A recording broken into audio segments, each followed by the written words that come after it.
പ്രിയ പ്രേക്ഷകർക്ക് സീരിയൽ ന്യൂസിലേക്ക് സ്വാഗതം.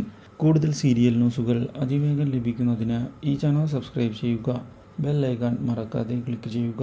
വീഡിയോ ഇഷ്ടമായി എങ്കിൽ ലൈക്ക് ചെയ്യാൻ മറക്കരുത്. നമ്മുടെ പ്രിയ പരമ്പരയിൽ സുപ്രധാനമായ വഴിത്തിരിവാണ് ഉണ്ടായിരിക്കുന്നത്. ആരതിയുടെ ചതി തിരിച്ചറിഞ്ഞതിനെ തുടർന്ന് തിരിച്ചടികൾ കൊടുക്കുന്നതിന് രാജേന്ദ്രൻ മുന്നോട്ട് പോവുകയാണ്. ഇതേ തുടർന്ന് ആരതിയെ ചെന്ന് കാണുകയും ആരതിയോട് ഇനിയും പ്രശ്നങ്ങളുമായി തൻ്റെ മുന്നിലേക്ക് കടന്നു വരാതിരിക്കുന്നതാണ് നിൻ്റെ ജീവന് നല്ലത് എന്ന് ഓർമ്മിപ്പിക്കുകയും ചെയ്തിരിക്കുകയാണ്.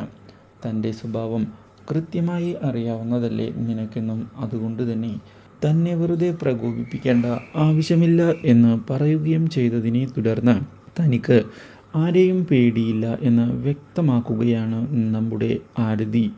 കാര്യങ്ങൾ നേരിടാൻ ഉറച്ചു തന്നെയാണ് താൻ മുന്നോട്ട് പോകുന്നത് എന്നുള്ള കാര്യവും ആരതി തുറന്നു പറയുന്നത് രാജേന്ദ്രന് തിരിച്ചടി ആയിരിക്കുകയാണ്. ഇതേ സമയം വീട്ടിൽ പോയിസൺ കൊണ്ടുവന്നു വെച്ചത് മറ്റാരുമല്ല രാജേന്ദ്രനാണ് എന്ന് തെറ്റിദ്ധരിച്ചിരിക്കുകയാണ് രാഖിയും അതുപോലെ തന്നെ രാജീവനും. ഇതേ തുടർന്ന് രാജേന്ദ്രനെ ചെന്ന് കണ്ട് രാഖി കാര്യങ്ങൾ ചോദിക്കുന്നുവെങ്കിലും താനല്ല ഇത് ചെയ്തത് എന്ന് രാജേന്ദ്രൻ പറയുന്നു. പക്ഷേ അത് വിശ്വസിക്കാൻ തയ്യാറാകാതെ മുന്നോട്ട് പോവുകയാണ് രാഖി. ഇതിനിടയിൽ പദ്ധതികൾ പാളി എന്നുള്ള കാര്യം ശ്രീജ അറിയാൻ ഇടയായതിനെ തുടർന്ന് ഇനി എന്താണ് ചെയ്യേണ്ടത് എന്നുള്ള ചോദ്യം ബാക്കിയാവുകയാണ്.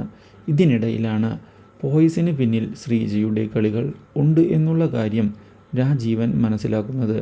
Do like, share and subscribe.